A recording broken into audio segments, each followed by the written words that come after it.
आप देख रहे हैं नेशनल वॉच, खबरों का खजाना। नमस्कार दोस्तों, कहा जाता है कि मानव शरीर नश्वर है लेकिन आत्मा अजर अमर है। प्राणी एक शरीर त्यागता है तो दूसरे शरीर में फिर से जन्म लेता है, लेकिन कुछ बिरले ही ऐसे होते हैं जो मरने के बाद भी जीवित रहते हैं। जी हाँ दोस्तों, मानवता का ऐसा ही स्वस्थ संदेश दिया है मालती गुप्ता जी ने। 75 साल इनकी उम्र थी और 12 जनवरी को उनका निधन हुआ और 10 साल पहले ही उन्होंने अपनी इच्छा लिखित रूप से व्यक्त कर दी थी कि उन्हें देहदान करना है। तो परिवारजन उनके पार्थिव शरीर को लेकर एनाटॉमी विभाग केजीएमयू पहुंचे और यहां पर देहदान की पूरी प्रक्रिया अपना करके उनको अंतिम विदाई दी गई। उनकी भांजी यही केजीएमयू की प्रोफेसर डॉक्टर वाणी गुप्ता जी से हम बात करेंगे, साथ ही एनाटॉमी विभाग के विभागाध्यक्ष डॉक्टर नवनीत कुमार जिसे हम बातचीत करेंगे। क्योंकि दोस्तों, बहुत लोग अंगदान करते हैं लेकिन देहदान बहुत कम होता है और देहदान करने से मेडिकल के जो छात्र हैं उनके लिए पढ़ाई की एक बहुत बड़ी सुविधा भी मुहैया हो जाती है। तो अंगदान देहदान में क्या अंतर है, इसको लेकर के हम विभागाध्यक्ष से बात करेंगे और साथ ही हम बात करेंगे डॉक्टर वाणी गुप्ता जी से, क्योंकि ऐसे बहुत कम उदाहरण मिलते हैं, विरले उदाहरण होते हैं जब लोग अंगदान या देहदान करते हैं। आइए बातचीत करते हैं।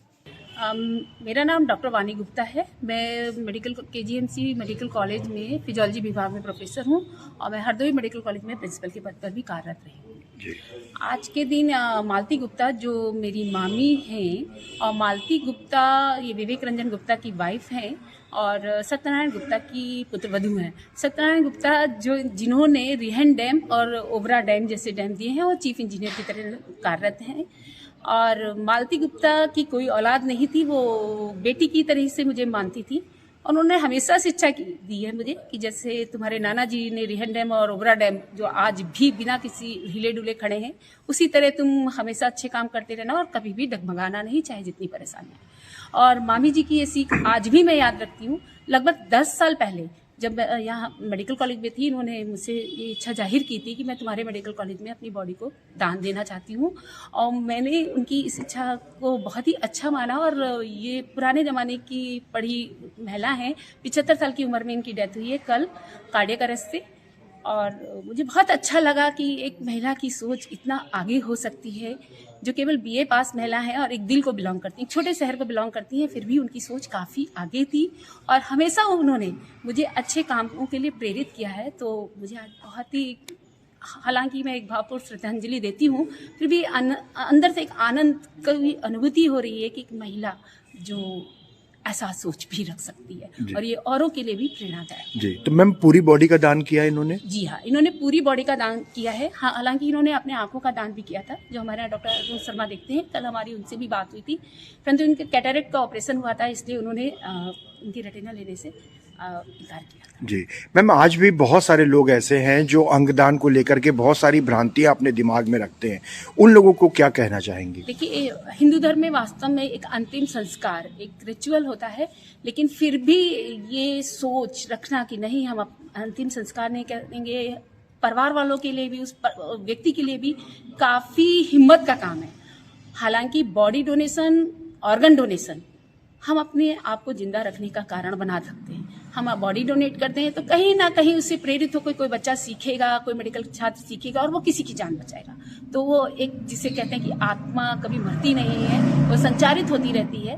तो ये इसका एग्जाम्पल भी है। अगर हम अपने आप को आगे जिंदा रखना चाहते हैं तो हमें अपनी बॉडी डोनेशन या अपने ऑर्गन डोनेशन अवश्य करने चाहिए। क्या नाम है आपका? मेरा नाम विवेक रंजन गुप्ता है जी। और मैं जागेश्वर मंदिर में सत्संग मंडल में था। तो हमारे यहाँ कई लोगों ने, वाइफ और हस्बैंड ने बॉडी दान किया था, तो उसी से प्रेरित होकर हम लोगों ने भी बॉडी दान का संकल्प किया।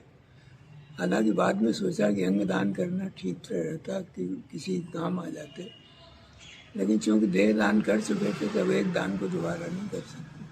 जो बॉडी डोनेशन कार्यक्रम है, ये 1956 का एक्ट है, एनाटॉमी एक्ट।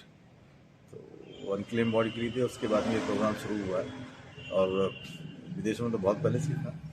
हमारे यहाँ भी करीब 1995 से स्टार्ट है। रजिस्ट्रेशन कराते हैं और बॉडीज़ में डोनेट करते हैं और जो प्रक्रिया है मेडिकल लीगल वो पूरी करते हैं और ये बहुत ही अच्छा है। लोगों को जो बॉडी है वो रिसर्च में और सब चीज़ों के लिए हो जाती है। और अभी आपने जो बताया कि अंगदान वाला जो है, अंगदान अलग चीज़ है, बॉडी डोनेशन एक अलग चीज़ है। डॉक्टर साहब क्या अंतर है दोनों में? दोनों में अंतर ये है कि जो अंगदान है वो रोड साइड एक्सीडेंट वो लिविंग में रहता है। जहाँ ब्रेन डेड हो गई है तो वो उसकी पूरी कमेटी अलग है, पूरा वो बहुत कॉम्प्लिकेटेड है। जैसे किडनी डोनेट करना, ये करना, उसकी वो प्रोसीजर अलग है। ये तो आफ्टर डेथ हम जो बॉडी लेते हैं वो बॉडी डोनेशन है। और ऑर्गन डोनेशन आप डोनेट नहीं कर सकते, वो तो लिविंग में ही लिया जाता है। जैसे रोड साइड हेड इंजरी हो गई, ब्रेन डैमेज हो गया, लेकिन हार्ट लंग काम कर रहे हैं, तो उसमें वो डोनेट होता है। उसके लिए पूरा एक कमेटी अलग होती है, उसमें जज वगैरह रहते हैं, तो वो थोड़ा टिपिकल प्रोसेस है। But this is the body of the dead body donation जो है वो एक अलग चीज़ है जी। आई डोनेशन है, तो आई डोनेशन हम बॉडी के साथ कर सकते हैं, लेकिन बाकी जो ऑर्गन है वो ऑर्गन डोनेशन एक दूसरी अलग प्रक्रिया है, लोगों को पता नहीं है। जी डॉक्टर साहब, एक आम आदमी की जानकारी के लिए अगर वो अंगदान करना चाहता है तो क्या प्रक्रिया अपनानी पड़ती है? इसके लिए पूरी अलग ऑर्गेनाइजेशन है, उसके लिए ऑर्गन डोनेशन के लिए इसमें वर्कशॉप भी होती रहती है, सेमिनार भी होते रहते हैं, लेकिन वो एक अलग चीज़ है, टोटली अलग चीज़ है उसमें। जैसे किडनी आप डिमांड करते हैं, हार्ट होता है, लिवर होता है, तो ये लिविंग द्वारा ही दिया जाता है। जो बिल्कुल टर्मिनल स्टेज पे होते हैं उनका ले सकते हैं, जो एक्सीडेंट्स हैं या जो उनके लिए ये बॉडी डोनेशन है, तो सिंपल है, इसमें कोई ऐसी दिक्कत नहीं है। जो मृत्यु के उपरांत जो दे सकते हैं उसका रजिस्ट्रेशन होता है यहाँ पर, और हर मेडिकल कॉलेज में कर सकते हैं। लेकिन ऑर्गन डोनेशन हर जगह नहीं हो सकता, ये पॉसिबल नहीं है, बहुत कम जगह फैसिलिटी है इसकी।